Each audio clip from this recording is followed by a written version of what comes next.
हम शुरू करते हैं जो लास्ट क्लास हमने किया था, मुगल साम्राज्य के बारे में कुछ कुछ चीज़ें हमने पढ़ ली थी। अब आज उसी चीज़ को हम आगे कंटिन्यू करते हैं और ये टॉपिक को पूरा ख़त्म करते हैं, कोशिश करते हैं। तो एक जो शासक था अपन कहाँ तक पढ़ लिए थे, फर्रुखसियर तक अपन पढ़ लिए थे। फिर उसके बाद अपन किसको पढ़ना था, रफ़ी-उद-दौला। ज़्यादा कुछ महत्वपूर्ण नहीं है, रफ़ी-उद-दौला,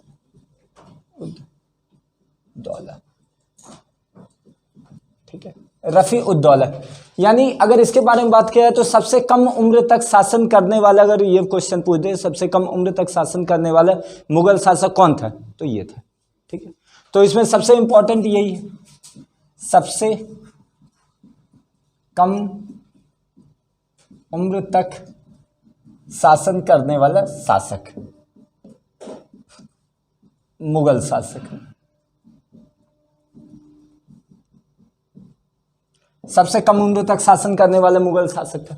इसे किसने बनाया था, तो सैयद बंधुओं ने। सैयद बंधुओं ने। फर्रुखसियर की हत्या कर दी गई और फर्रुखसियर की हत्या करके फिर किसको बनाया गया, रफ़ी-उद-दौला, ठीक है।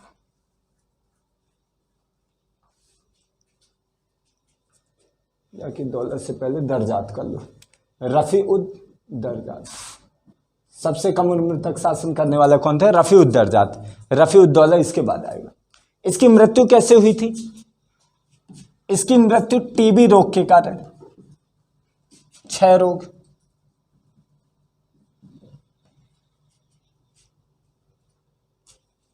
ठीक है, क्षय रोग के कारण इसकी मौत हुई थी। बाकी और कोई चीज इसमें महत्वपूर्ण नहीं है। फरवरी से जून 1719 रफ़ी-उद-दर्जात, ठीक। यानी फरवरी इसका शासन हुआ और जून में ये निपट लिया। इतने जल्दी कितने महीना हुए, मार्च, अप्रैल, मई, जून, 4 महीने के अंदर राजा बने और निपट गए। फिर इसके बाद जो दूसरा आएगा वो आएगा रफ़ी-उद-दौला। सब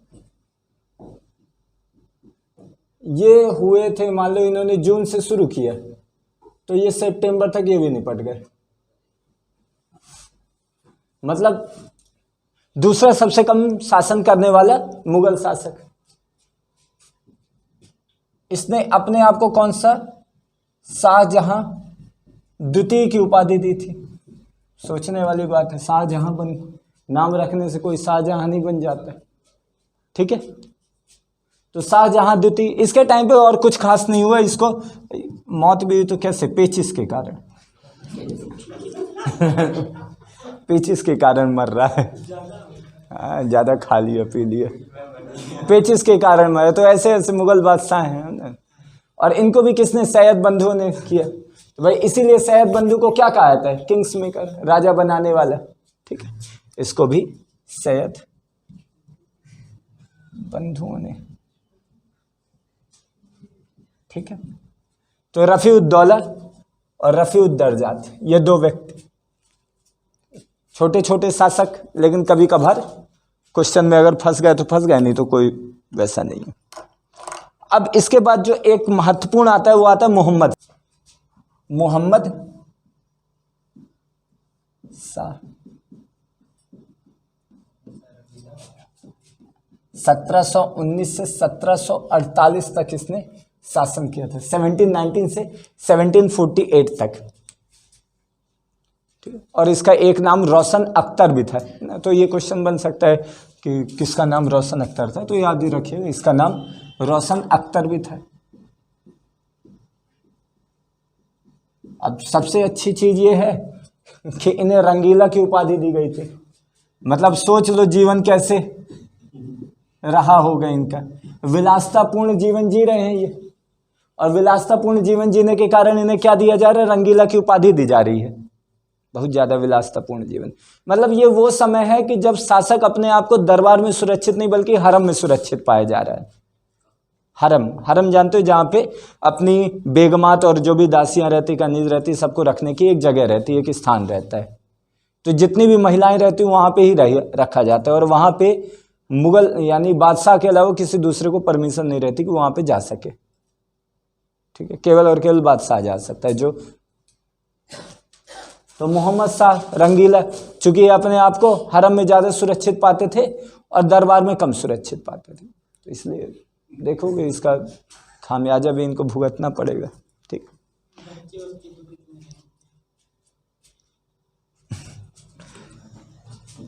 इसके मोहम्मद शाह के शासनकाल में एक महत्वपूर्ण घटना यह घटी कि सैयद बंधुओं का अंत हो गया भाई।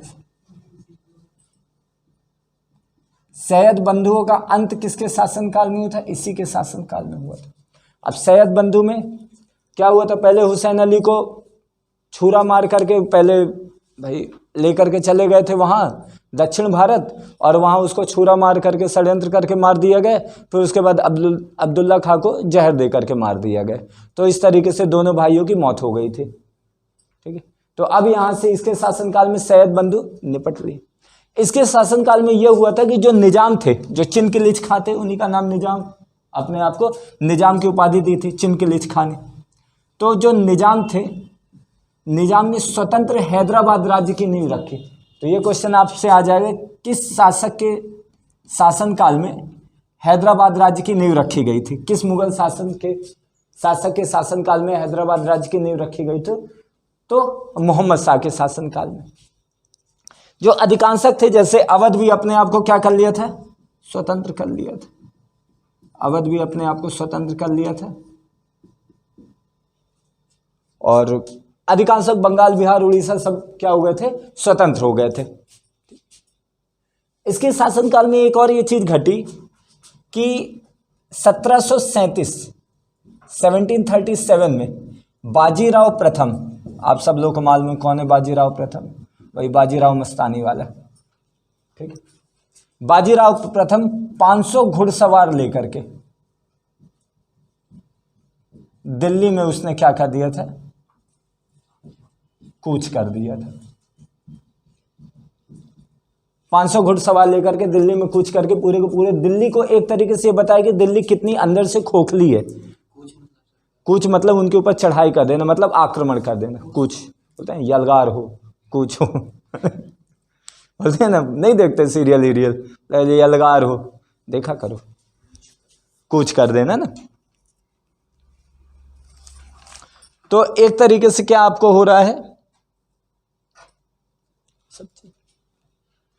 और एक महत्वपूर्ण घटना घटी 1739 में, नादिर शाह का आक्रमण।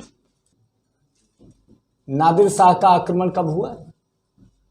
1739 में। तो किसके शासनकाल में हुआ था? इसी के शासनकाल में। तो इतनी घटनाएं मोहम्मद शाह के शासनकाल में हो रही हैं। ठीक, नादिर शाह जो है ईरान का नेपोलियन कहा जाता है नादिर शाह को। ठीक है, ईरान का नेपोलियन। तो भाई नादिर शाह के बारे में अभी अपन देखेंगे। तो ये जो है, ये महत्वपूर्ण घटना किसके शासनकाल में हो रही है? मोहम्मद शाह के शासनकाल में। अब इसके बाद जो आ रहे हैं वो आ रहे हैं अहमद शाह। अभी आएंगे ना नादिर शाह में, लूट लाट के गए और क्या। नादिर शाह का क्या हुआ? क्या होगा? आए, लूटे लाटे, जितना लूट सकते थे वो चले गए घूम रहा। यहाँ से कोने, रूरा, तख्ते ताउस, जो जो लेके जा सकते सब लेके गए। ठीक है, मोहम्मद शाह के बाद अब अपन आते हैं एक और जो महत्वपूर्ण शासक जिसके बारे में कुछ और कहा जा सकता है, वो आता है आपका अहमद शाह। चूंकि इसके शासनकाल में कुछ कुछ घटनाएं हो रही। अहमद शाह 1748 से लेकर के 1754 तक इसने शासन किया था। इसकी महत्वपूर्ण घटना हुई थी कि इसके शासनकाल में अहमद शाह अब्दाली ने आक्रमण किया था। ठीक है, इसके शासनकाल में किसने? अहमद शाह अब्दाली ने आक्रमण किया था।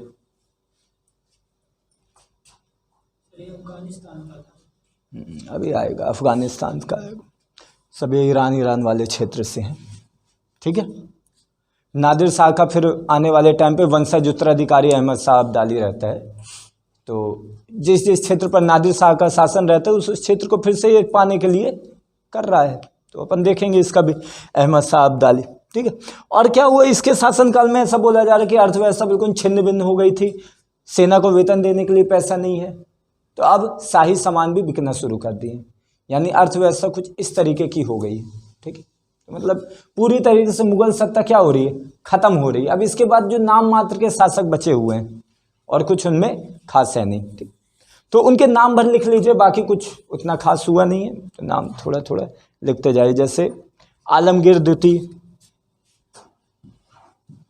आलमगीर द्वितीय, आलमगीर द्वितीय के साथ ये घटना हुई है 1754 से लेकर के 58 तक, 4 साल नाम के लिए है। प्लासी का युद्ध इनके शासनकाल में होता, तो क्वेश्चन कभी कभार बन जाता है प्लासी का युद्ध किस मुगल शासक के शासनकाल में हुआ है, तो इस तरीके के क्वेश्चन बन जाते हैं। बाकी इनका कोई इंडिविजुअल कुछ इस तरीके की ग्लोरी नहीं जिसके बारे में अपन बात बहुत कर सके। ठीक, तो आलमगीर द्वितीय, इसके बाद शाहजहां तृतीय, नाम लिखते जाओ, शाहजहां तृतीय हो गए, और शाह आलम द्वितीय, शाह आलम द्वितीय, चूंकि इसके शासनकाल में 1761 में क्या हो रहा है, पानीपत का युद्ध, पानीपत का तृतीय युद्ध जो निर्णायक था, मराठों के साथ हुआ था, मराठे और अहमद शाह अब्दाली के बीच में। पानीपत का तृतीय युद्ध मराठे सदाशिवराव भाऊ के नेतृत्व में, इसके बारे में अभी बात करेंगे अपन। ठीक, मराठा और अहमद शाह अब्दाली के बीच में तो हो गया ये, मान लीजिए बस। इसके बाद और कोई, इसके बाद कोई उतने खास शासक है नहीं। फिर वही आपका एक बहादुर शाह बचता है, बहादुर शाह द्वितीय, जो आपका, इसके अलावा एक और है जो राजा राम मोहन राय को राजा की उपाधि दे रहा है और उसका कोई दूसरा काम है नहीं, और एक बहादुर शाह द्वितीय है लास्ट वाला बचता है जो जफर के नाम से, और 1857 का स्वतंत्रता संग्राम उसके शासनकाल में हुआ है बस। ठीक है, और एक चूंकि उनकी एक वो लाइन है, एक कविता है जो फेमस है, न किसी के आंखों का नूर हूँ, न किसी के दिल का करार हूँ, जो किसी के काम ना आए वो बुझता हुआ चिराग हूँ। तो बहादुर शाह द्वितीय का फेमस, जो बहुत बड़े लेवल में चलता है, ये वाली है ना, ये कविता उनकी चलती है। तो ये आपको कुछ कुछ मुगल शासन के उसमें। ठीक है, अब अपन आते हैं विदेशी आक्रमण, जो आपके लिए महत्वपूर्ण है, नादिर शाह का आक्रमण, कि क्या क्या चीजें हुई हैं, इसको देखिए। ये थोड़ा सा नादिर शाह का आक्रमण, अहमद शाह अब्दाली का आक्रमण, ये दो का आक्रमण आपको पढ़ना है।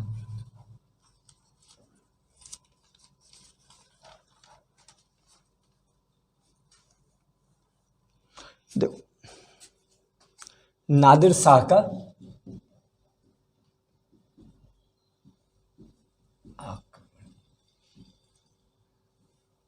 1739 नादिर शाह को क्या कहा जाता है, ईरान का नेपोलियन। क्वेश्चन आपसे अगर बन जाएगा, छोटे पेपर में आ जाएगा कभी कभार, ईरान का नेपोलियन किसे कहा जाता है, तो नादिर शाह को कहा जाता है। ठीक, अब एक कहानी सुनते हैं फिर उसके बाद इसके ऊपर करते हैं, क्योंकि कहानी आप लोगों को पता चल जाएगी तो बहुत सारी चीजें आपका कहानी के थ्रू ही हो जाएगा। तो देखिए, कहानी ऐसे शुरू होती है कि किसके शासनकाल में हो रहा है, मोहम्मद शाह, रंगीला है, नाम से ही क्लियर है, रंगीला साहब है। अपने आप को कहाँ पे ज़्यादा सुरक्षित पा रहे हैं, हरम में सुरक्षित पा रहे हैं। तो कहानी कुछ ऐसी शुरू होती है कि भाई नादिर शाह जो है अब आक्रमण कर रहे हैं। पहले उन्होंने काबुल को जीता, अभी क्या है, मोहम्मद शाह सो रहे हैं। अफगानिस्तान निकल गए, सो रहे हैं। पंजाब के ऊपर जब आक्रमण हो गए तब अचानक से जगे कि भाई पंजाब अब निकल गए, अब इसके बाद तो अगला नंबर दिल्ली का है। ठीक है, तो अब दिल्ली के आक्रमण, यानी पंजाब के आक्रमण के बाद जो आक्रमण हो रहा है, करनाल का युद्ध, करनाल का युद्ध प्रसिद्ध है, हरियाणा वाला क्षेत्र आपका करनाल का युद्ध। तो उस कहानी से पहले, उस युद्ध से पहले कहानी शुरू होती है, जिसमें नादिर शाह का एक क्या है, एक संदेशवाहक कहाँ पे आता है, आता है मोहम्मद शाह के दरबार में। जब मोहम्मद शाह के दरबार में आता है तो सादत खां है। सादत खां कहाँ के, अवध के सूबेदार, है ना। और शहंशाह से जो बादशाह है उससे ज़्यादा थोड़ी करीबी रिश्ता रखने वाले। और एक निजामुल मुल्क है जिनका उतना ज़्यादा शहंशाह से बन नहीं रहा है, बादशाह से नहीं बन रहा है। वो संदेश वाहक आता है तो भाई सादत खां भेजते हैं उन्हें किसके पास, कि भाई दरबार में खबर भेजते हैं मोहम्मद शाह के पास। तो मोहम्मद शाह बोलते हैं कि भैया ये इतना कोई ज़रूरी काम है नहीं कि इसके लिए दरबार लगाया जाए। सोचो एक राजा, ये इतना ज़रूरी काम नहीं है, हरम में ही भेज दो। और वो हरम में आते हैं और हरम में आकर के वो बोलते हैं कि चूँकि भाई एक अफ़गानी सैनिक कुछ वहाँ से भाग करके आ गए हैं, तो शहंशाह से गुजारिश है कि वो उन्हें अपने दरबार में शरण ना दें। समझिए पॉइंट, अफ़गान के सैनिक आए हैं, आप उन्हें शरण मत दीजिए। अब मोहम्मद शाह को लगा कि भाई हमें मराठे पहले सुनाते थे, मराठे चूँकि इतने ताकतवर हो गए थे कि शहंशाह को कुछ भी बोल देते थे, तो मराठे की भी सुन रहे थे। अब कोई विदेशी भी आए तो अब शहंशाह को लगा कि ठीक है देखा जाएगा, तो कुछ ज़्यादा जवाब नहीं दिया। ना ही किसी प्रकार की कोई अपनी सीमा में उन्होंने कोई सुरक्षा करी और ना ही अपने आप को तैयार किया कि इस प्रकार का कोई युद्ध हो सकता है, बल्कि वो नज़रअंदाज कर दे। तो एक राजा की निरंकुशता इस चीज़ पे आ रही है कि भैया अगर कुछ भी आपदा आई है उसके पीछे किसी शासक की निरंकुशता ही रही है। तो अब भाई चल दिया, लेकिन वो संदेशवाहक कोई ऐसा संदेशवाहक नहीं था, बिल्कुल मजा हुआ खिलाड़ी था। वो क्या करने आया था, महल के अंदर घुस करके पूरी राजनीति देखने आया था, पूरी की पूरी मुगल की जितनी भी शक्ति है, शक्ति का केंद्र कौन है, वो सब चीज़ जानने आया था। तो उसने जाना कि भाई सादत खां है मुख्य, जो बादशाह के साथ ज़्यादा करीबी है, और दूसरा शक्ति का केंद्र निजामुल मुल्क, जिसकी जो सत्ता है और जिसकी शक्ति शहंशाह से भी ज़्यादा है, बादशाह से भी ज़्यादा है, लेकिन उनका और उनका दोनों का बहुत ज़्यादा पट्टा नहीं है। तो बोला कि ठीक है। अब दिक्कत ये हुई कि अब इसके बाद नादिर शाह ने क्या किया, आक्रमण करना शुरू कर दिया। अब जब नादिर शाह ने आक्रमण किया तो अब यहाँ पे रणनीति शुरू हो गई, राजनीति। निजामुल मुल्क पहुँच गए नादिर शाह के पास, और नादिर शाह के पास पहुँच करके क्या बोल रहे हैं वो, कि भाई उनके पास सामने एक प्रस्ताव रख रहे हैं कि आप क्या करिए कि आप आक्रमण कर दीजिए, लेकिन आप हमारा साथ दीजिएगा। उसने बोला कि आखिरकार आप चाहते क्या है, तो वो बोले कि भाई हम शहंशाह के ऊपर अपनी प्रभावकारिता बनाना चाहते हैं, अपनी इम्पैक्ट डालना चाहते हैं कि हम शहंशाह से ऊपर हैं। और बोला कि इसके बदले में 25 लाख रुपए आपको मिलेंगे। ठीक। अब सादत खां को पता चला भाई साहब 25 लाख के प्रस्ताव है, तो सादत खां पहुंच गए नादिर शाह के पास, और सादत खां ने बोला कि कहाँ आप पढ़े 25 लाख, साहब 2 करोड़ रुपए आपको मिलेंगे, आप आक्रमण करिए। ये सब बात पता चल रही जब मोहम्मद शाह को, तो मोहम्मद शाह भी पहुंच गए नादिर शाह के पास। बोला कहाँ पड़े हैं साहब 2 करोड़, 10 करोड़ मिलेंगे। क्या हो रही है, बोली लग रही है। एक आया प्रस्ताव दिया 25 लाख का, एक आया प्रस्ताव दिया 2 करोड़ का, एक आया प्रस्ताव दिया 10 करोड़ का। नादिर साहब पगला गए, ये कैसा शासन है भाई, तुम जिसे बोल रहे थे युद्ध है, ये तो आकर के प्रस्ताव दे रहे हैं कि भाई इतना इतना कर देते हैं। तो भाई नादिर साहब का बोला मुख्यमंत्री कि अरे कहाँ पड़े हो साहब, एक बार आप हाँ बोल दो, फिर चलते हैं घुसते हैं अंदर किले के, देखते हैं क्या क्या हो सकता है।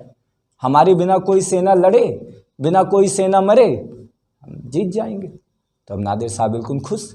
तो नादिर शाह ने बोला कि ठीक है भाई हम युद्ध नहीं करेंगे।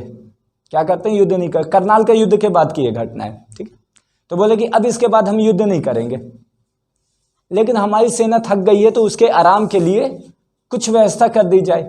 तो भाई किले के दरवाजे खोल दिए जाए और जितने भी किला है, किले की सारी चाबी हमें सौंप दी जाए।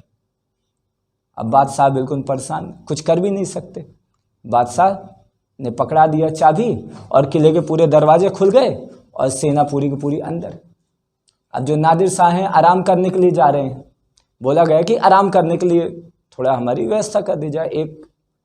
एक कनीज आई, कनीज मतलब जो थोड़ा सर्वर करती है। तो अब कनीज आई, तो अब कनीज कोई साधारण कनीज नहीं थी, वो भी वेल ट्रेंड थी। उसने देखा नादिर शाह को सोते, उसने छुरा से घोप घाप के उसको मार दिया। ठीक है, अब ये बात जैसे पता चली बाहर कि नादिर शाह निपट लिए, तो दिल्ली की पब्लिक थोड़ा उत्साहित हो गई और जितने नादिर शाह के सैनिक थे मारना शुरू कर दी।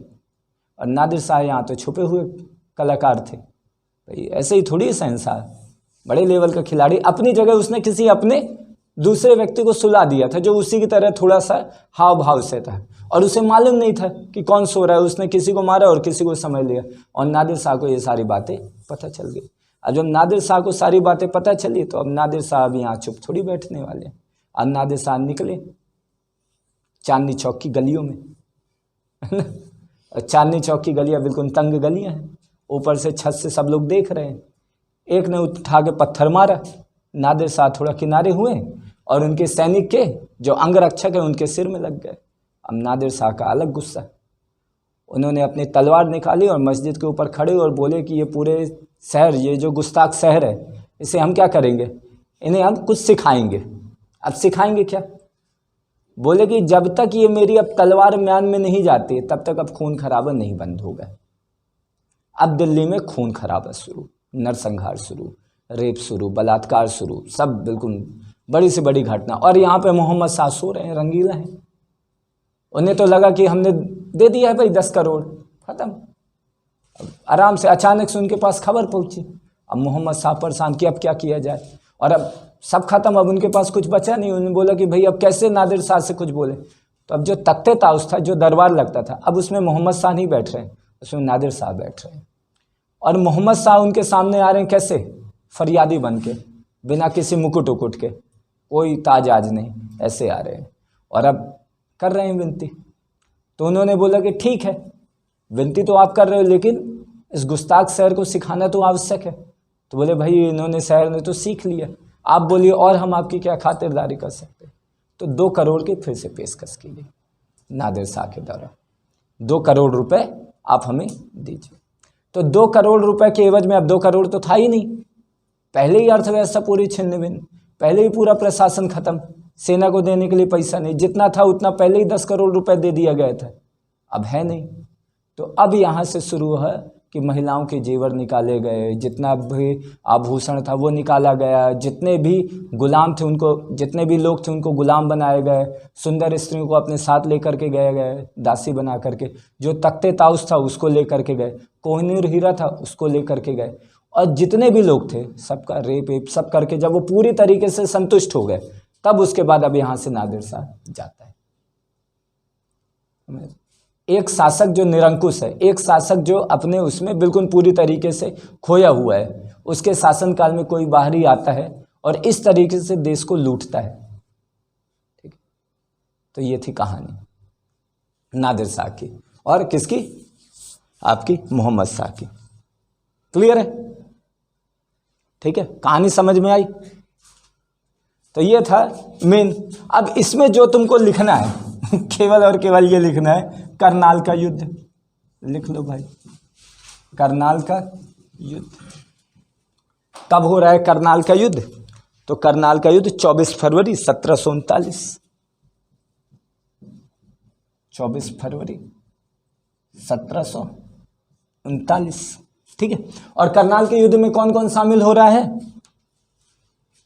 अब मोहम्मद शाह स्वयं जा रहा है, लेकिन मोहम्मद शाह पीछे है, डरपोकी तो इसकी छूटी ही जा रही, मोहम्मद शाह के पीछे ही खड़ा है। निजाम आया लेकिन अपनी सेना को नहीं शामिल कर रहा है, क्योंकि निजाम का पहले ही कुछ और चल रहा है, तो निजाम भी शामिल हो रहा है लेकिन किसी काम का नहीं है। कमरुद्दीन शामिल हो रहा है। कमरुद्दीन कौन है? शहंशाह का थोड़ा कृपा पात्र है, और साथ में सादत खां शामिल हो रहे हैं।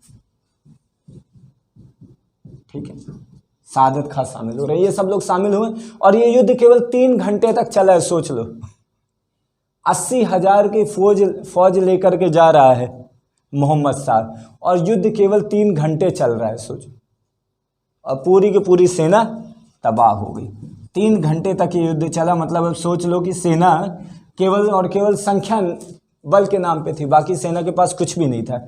निजाम के द्वारा भेजी गई, निजाम ने मध्यस्थता की, शुरुआत में निजाम ने मध्यस्थता की, मीडिएटरशिप किया और 25 लाख रुपए का प्रस्ताव रखा। बाद में सादत खां आए, और सादत खां ने कितने का प्रस्ताव रखा? 2 करोड़ का प्रस्ताव रखा।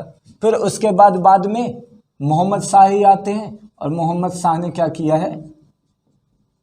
10 करोड़ का प्रस्ताव रखा। अंत में 2 करोड़ रुपए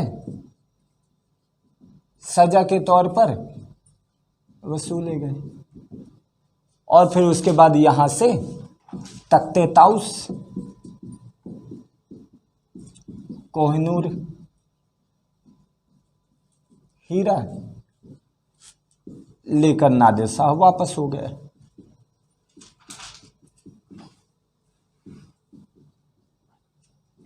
वापस हो गए।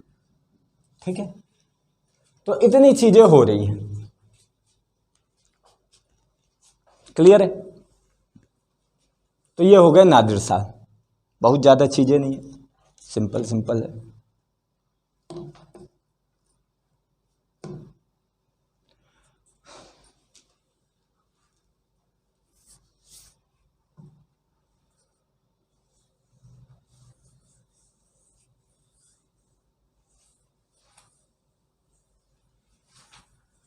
ये हो गए नादिर शाह। लिख लिए, लिख लो जल्दी से जो है। और स्टोरी को थोड़ा याद रखना, ठीक है। स्टोरी में क्या रहता है कि स्टोरी सुन लो ना तो लंबे समय तक चीजें याद रहती है। भाई उस चीज को तुम कल्पना करो, ये जो स्टोरी में हो रही है बात, कितनी ज्यादा डरावनी है, कितना ज्यादा नरसंहार हुआ होगा और कैसे लोग हताहत हुए होंगे। अब इसके बाद आते हैं अपन अहमद शाह अब्दाली का आक्रमण। ठीक, दो व्यक्ति हैं जिन्होंने देश को लूटा है इस समय पे। तो भाई नादिर शाह पहले, तो भाई अहमद शाह अब्दाली कैसे छूटेंगे। तो अब बात आ रही है अहमद शाह अब्दाली की। अहमद शाह अब्दाली का आक्रमण। अब देखो अहमद शाह अब्दाली ने भारत में 7 बार आक्रमण किए हैं, ठीक है। लेकिन जो मुख्य उनके बारे में पढ़ने के लिए पानीपत का तीसरा युद्ध, बाकी चीजें आपके पढ़ने के लिए नहीं है, ठीक है। पानीपत का तीसरा युद्ध जो आपको कब हो रहा है, जनवरी 1761 1761 में पानीपत का तीसरा युद्ध किन किन के बीच में हो रहा है, मराठों और ये अहमद शाह अब्दाली। 2 आ जोड़ दिए मैं, ठीक है। मराठों और अहमद शाह अब्दाली। मराठों का नेतृत्व कौन कर रहा है, सदाशिवराव भाऊ, सदाशिवराव भाऊ कर रहे हैं। और साथ में पेशवा के जो बेटे हैं विश्वासराव, वो भी इसमें साथ में, और विश्वासराव भी निपट जाते हैं और सदाशिवराव भी निपट जाते हैं, ठीक है। तो ये नेतृत्व कर रहे हैं। मराठों का साथ नहीं दिया, तो भाई अब देखो नहीं तो दिया ही। अवध के जो है सिजाउद्दौला नहीं दे रहे हैं साथ।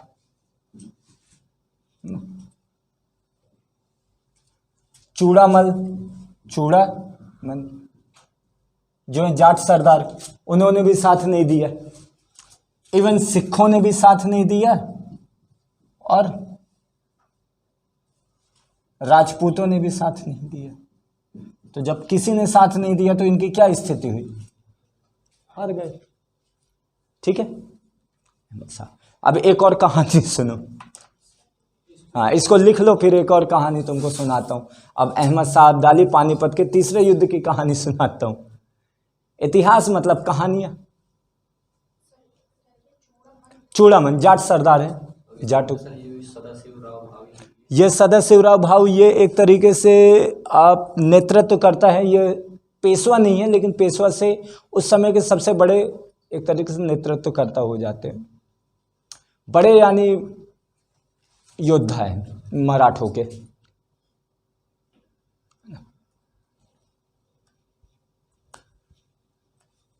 ठीक है, चूड़ामन जाट सरदार है, महत्वपूर्ण व्यक्ति, महत्वपूर्ण शासक उस समय के। ये लोग मेन है। देखो मुगल सरदार, मुगल तो बचे नहीं ना, तो ये जो चूड़ामल हो गया, ये बहुत ज़्यादा, छत्रसाल बहुत ज़्यादा महत्वपूर्ण हो जाते हैं। बुंदेला शासक छत्रसाल है ना, जहाँ पे आपको छतरपुर वाला वो बाजीराव मस्तानी का पप्पा छत्रसाल है ना, वहाँ वाली कहानी आती है। चूड़ामन हो गए, सिजाउद्दौला हो गए, अवध के हो गए, फिर वो आपके बंगाल के नवाब हो गए, मीर जाफर हो गए, मीर कासिम हो गए।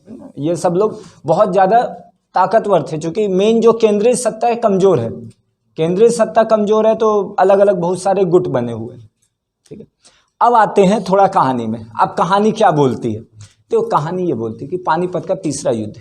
अब पानीपत का तीसरा युद्ध जब शुरू होने वाला था, जब अहमद शाह अब्दाली आ रहा है, आगे बढ़ रहा है, और अहमद शाह अब्दाली का विरोध केवल और केवल मराठी कर सकते थे। और चूंकि मराठों को ये लगा चूंकि अब आने वाले समय में अब अहमद शाह अब्दाली हमारे ऊपर आक्रमण करेगा, चूंकि दिल्ली पंजाब के पूरे क्षेत्र पर उसने कर लिया है, तो जब वो मराठों के ऊपर आक्रमण करे इससे पहले हम उसके ऊपर आक्रमण कर दे, ये सोचा जा रहा है। भाई वो हमारे ऊपर करे उससे पहले हम उसके ऊपर कर दे। लेकिन दिक्कत यहाँ पे क्या आ रही है? दिक्कत यहाँ पे अंधविश्वास आ रहा है। अब यहाँ पे ऐसी चीजें बोली जा रही है कि एक मराठा है, उसकी बीवी है, उसको सपना आया है, और सपने में आया उसने देखा कि अपने ओर से चारों ओर से उसने आग को घिरा हुआ पाया। तो भाई सवेरे उठी, अपने पति को बताई, पति ने पूरे को पूरे राज्य को बताया, दरबार को बताया, दरबार ने पुरोहित को बुलाया, और पुरोहित आए, बोले अशुभ संकेत, अभी अगर आप युद्ध में गए तो हार जाओगे। तो फिर यार चूंकि सदाशिवराव भाव बोल रहे हैं कि नहीं युद्ध करना जरूरी है, लेकिन पूरे को पूरे बोल रहे हैं नहीं, पुरोहित बोल रहे हैं, पत्रा देख करके निकालें, कैसे गलत हो सकते हैं। तो ये बोला गया कि आप मकर संक्रांति तक का इंतजार करो। बोला गया अगर सूर्य क्या हो जाएगा, मकर उसमें चला जाएगा तो अच्छा शुभ संकेत है, और तब आप युद्ध करोगे तो आप जीत जाओगे। तो बोला गया ठीक है। बोला गया कि कुछ समय भी मिल जाएगा, हम सिजाउद्दौला से भी मिल लेते हैं, हम चूड़ामल से भी संपर्क बिठा लेते हैं, सबसे बिठा लेते हैं। अब सिजाउद्दौला के साथ ये था कि सिजाउद्दौला ने पहले तो प्रॉमिस कर दिया, बाद में पलट गए। सिजाउद्दौला ने पहले प्रॉमिस किया, बाद में पलट गए। सिजाउद्दौला को ये लगा कि भैया अहमद शाह अब्दाली भले कहीं दूसरी जगह का, लेकिन है तो हमरे धर्म का, धर्म निपटा दिया। मराठों के साथ दिक्कत ये थी कि ये सबसे लूट भी मचा रहे थे, चौथ और सरदेशमुख की जबरदस्ती वसूल करते थे, तो जितने भी शासक थे कोई मराठे को पसंद नहीं करता था, तो कोई भी स्थायी शासक उनका साथ ही नहीं दिया, क्योंकि सब जगह लूट मचा रहे हैं। और पिंडारी ऐसा कहा जाता था कि उनके ही द्वारा छोड़े गए थे, और पिंडारी का यही काम होता था, जिस जगह पे जाते थे उसको खंडर बना के छोड़ते थे पिंडारी। देखे ना सलमान खान वाली मूवी, वीर मूवी, पिंडारी, तो वही पिंडारी मराठों के ही साथ थे। तो अब ये हुआ कि ये बोला गया कि ठीक है अब ऐसा करा जाए कि भाई कुछ तो करना पड़ेगा। तो बोला गया कि ठीक है अब हम ऐसा करते हैं कि हम चलते हैं साथ में, लेकिन थोड़ा वेट करते हैं। तो थोड़ा वेट किया गया, लेकिन अब साथ में जा रहे हैं, और 1.5 लाख लोकल लेकर के जा रहे हैं, लेकिन 1.5 लाख में केवल और केवल 50,000 ही योद्धा हैं, बाकी लाख लोग बेबी को लेकर के जा रहे हैं, दासी को लेकर के जा रहे हैं, खाना बनाने वाले को लेकर के जा रहे हैं, रसद पूर्ति को लेकर के जा रहे हैं। अब सब लेके जाएंगे ना भाई, कैसे मन लगेगा सिपाहियों का, बीबी तो उनकी घर में है। अब जा रहे हैं कि थोड़ा उनको सुनसान न, थोड़ा घर वाली फीलिंग आए, तो अब 1.5 लाख लोग जा रहे हैं, उनके लिए खाने पीने के लिए भी तो व्यवस्था चाहिए। और चूंकि मराठों को ये मालूम नहीं था, ये सब बात पहले से अहमद शाह अब्दाली को पता चलती जा रही है कि ऐसी ऐसी चीज़ें हो रही है, चूँकि अंदर से तो हर जगह गुप्त लोग हैं, गुप्तचर हैं। तो अब ये हो गया, ये पता चल गया, और यहाँ इन लोगों को लग रहा है अहमद शाह अब्दाली ने क्या किया, जहाँ जहाँ से रसद मिलने वाला था, जहाँ जहाँ पे खाना पीना मिलने वाला था, वो सारी व्यवस्था को काटता गया।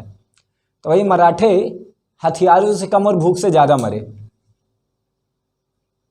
और साथ में महिलाओं की सुरक्षा करने के लिए और मरे। तो महिलाओं की सुरक्षा है, और चूंकि सेना भी इतनी नहीं थी, और रसद आपूर्ति हो नहीं रही थी, और कहीं दूसरी जगह से मदद मिलने वाली नहीं थी, तो बढ़िया जैसे मकर संक्रांति हुआ, बढ़िया गंगा स्नान करके बोले कि चलो अब चलते हैं युद्ध करने। वहाँ अहमद शाह अब्दाली पहले से तैयार बैठा था, उन्हें लगा भाई ये होगा। तो अब दोनों का युद्ध हुआ, और दोनों के युद्ध में ये बात हुई कि अहमद शाह अब्दाली के पास कोई आधुनिक हथियार तो नहीं थे, आधुनिक तोप नहीं थी, लेकिन उसके पास जो तोप थी ऊँट में रखने वाली तोप थी, ऊँट में रख के तोप चलाई जाती थी। तो चूंकि क्या ऊँट होते हैं वो जल्दी जल्दी मूवमेंट कर लेते हैं, और इनके पास जो तोप थी वो आधुनिक थी, लेकिन कुछ टाइम के बाद इनके पास उतना ज़्यादा हथियार नहीं थे, इतनी ज़्यादा सैन्य बल नहीं था। और चूंकि इनको लगा था कि हमारी जो राजनीति, हमारी जो रणनीति है वो उनको नहीं मालूम, जबकि उनको पहले से पूरी रणनीति मालूम है, तो पहले से वो पूरी तरह से तैयार थे। काम क्या हुआ, निपट गए, सदाशिवराव भाव मरे, सब लोग मरे। और उसके बाद लेकिन यह है कि अहमद शाह अब्दाली उसके बाद वापस भी चला गया, आगे नहीं बढ़ा। वापस चला गया। तो इस युद्ध को बहुत ज़्यादा निर्णायक युद्ध के तौर पे ये देखा जाता है। कोई कोई ये भी बोलता है कि नहीं, दोनों बराबरी का युद्ध था, क्योंकि मराठों ने एक तरीके से अहमद शाह अब्दाली को मराठा साम्राज्य में कूच करने से रोक दिया, क्योंकि वो वहीं पे लड़ा और वहीं पे लड़ करके वापस चला गया, क्योंकि उसको भी इससे बहुत हानि हुई थी। अब ऐसा नहीं कि मराठे बिल्कुल कमज़ोर नहीं थे, कमज़ोर होने के बावजूद उन्होंने हानि पहुंचाई थी, तो वापस चले गए। तो ये कहा जा सकता है कि उसके हालांकि मराठों की जो पहले जो प्रेस्टीज थी, जो प्रतिष्ठा थी, उसके ऊपर भले चोट पहुंची कि भाई कैसे हार गए, क्योंकि मराठा उस समय मेन थे, सबसे मेन, मराठे से बढ़ के कोई दूसरा शासक नहीं था। तो इसलिए थोड़ा सा ये पानीपत का तीसरा युद्ध महत्वपूर्ण होता है। ठीक है, तो ये चीज़ हुई थी पानीपत के तीसरा युद्ध। तो यहाँ पे क्या सीख मिलती है? भाई साहब, तुम्हारे सामने युद्ध खड़ा है, पुरोहित की न सुनो, पंचांग अंचांग न निकालो, कर्म है, कर्म करो।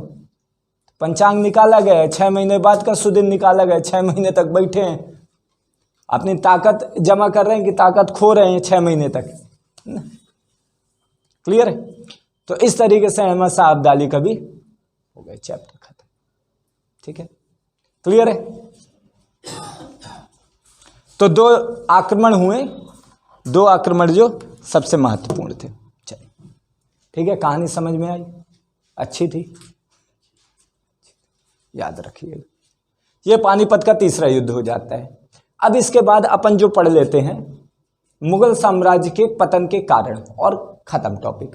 ठीक है, लास्ट टॉपिक।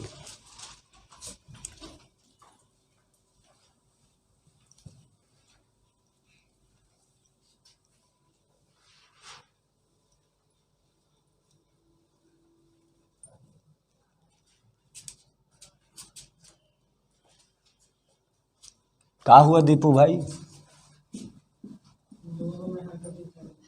हो गए, चलने दो, कभी कभी तो मिलते हैं। तुम भी अपनी वाली ले आओ और करो हरकत। पीछे बिस्तर है, व्यवस्थाएं पूरी हैं, कोई दिक्कत नहीं है ना? हम प्राइवेसी क्लास में बच्चों को प्राइवेसी पूरी दे रहे हैं। पीछे है, बिस्तर है, आप जाइए, बात करिए, बैठिए, उठिए, जो करना है वो करिए, और फिर उसके बाद आ जाइए।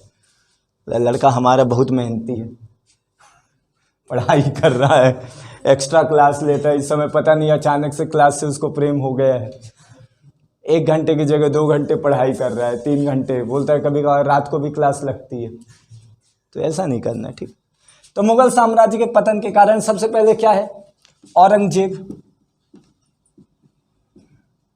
की संकीर्ण नीति, कमजोर उत्तराधिकारी,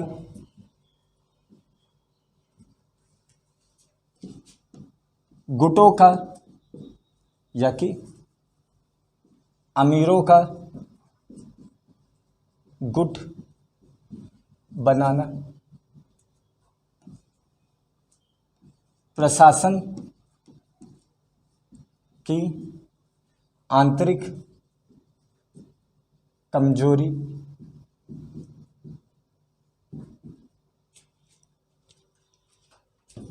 विदेशी आक्रमण,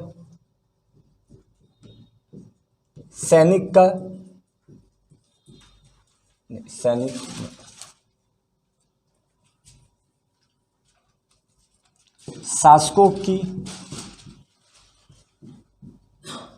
विलासितापूर्ण जीवन, शासकों की नकल कर सैनिकों का भी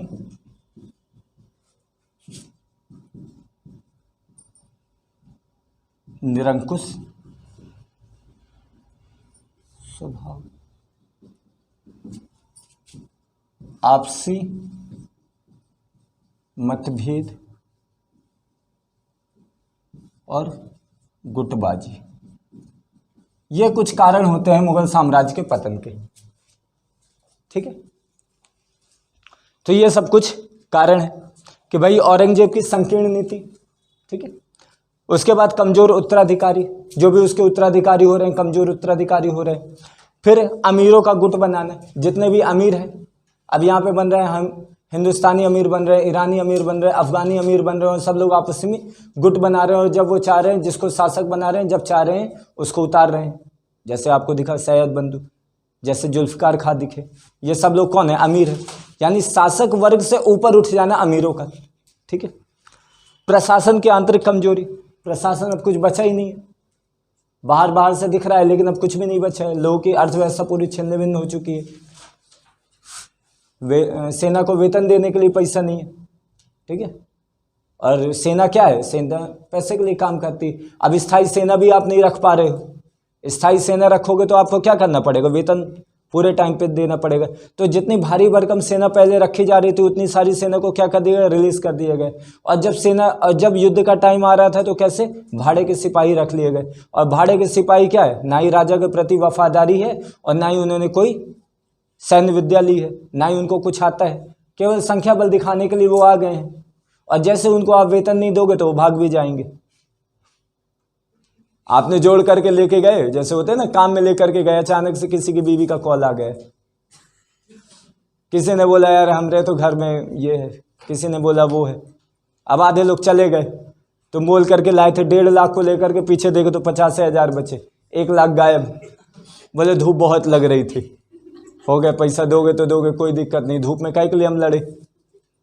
हमरा कहा जा रहा है? मरे शासक का दिया है हमें, है ना।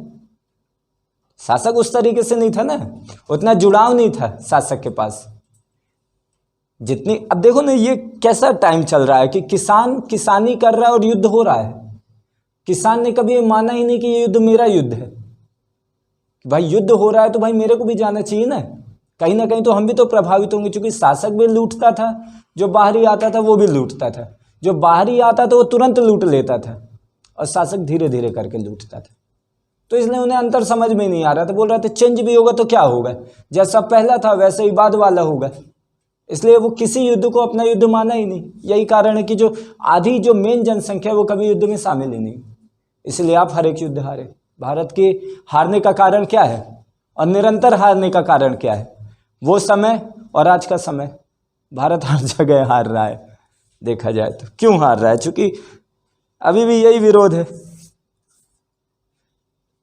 तुम्हारा राष्ट्रवाद तब जागता है जब इंडिया और पाकिस्तान का मैच होता है। इंडिया और इंग्लैंड के मैच में राष्ट्रवाद नहीं जागता है। 300 साल तुम्हें गुलाम बना के रखे, तब कहीं नहीं राष्ट्रवाद जागा।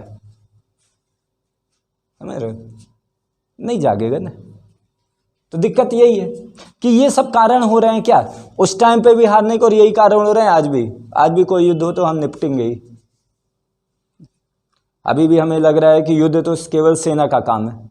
हमारा काम क्या है? धूप में बैठो तो धूप में नहीं, स्किन काली हो जाएगी निकलेंगे ही नहीं हम तो यही कारण है कि हम हारे, ठीक है। तो ये सब कुछ कारण आते हैं जहां पे मुगल साम्राज्य का पतन हो रहा है। क्लियर है?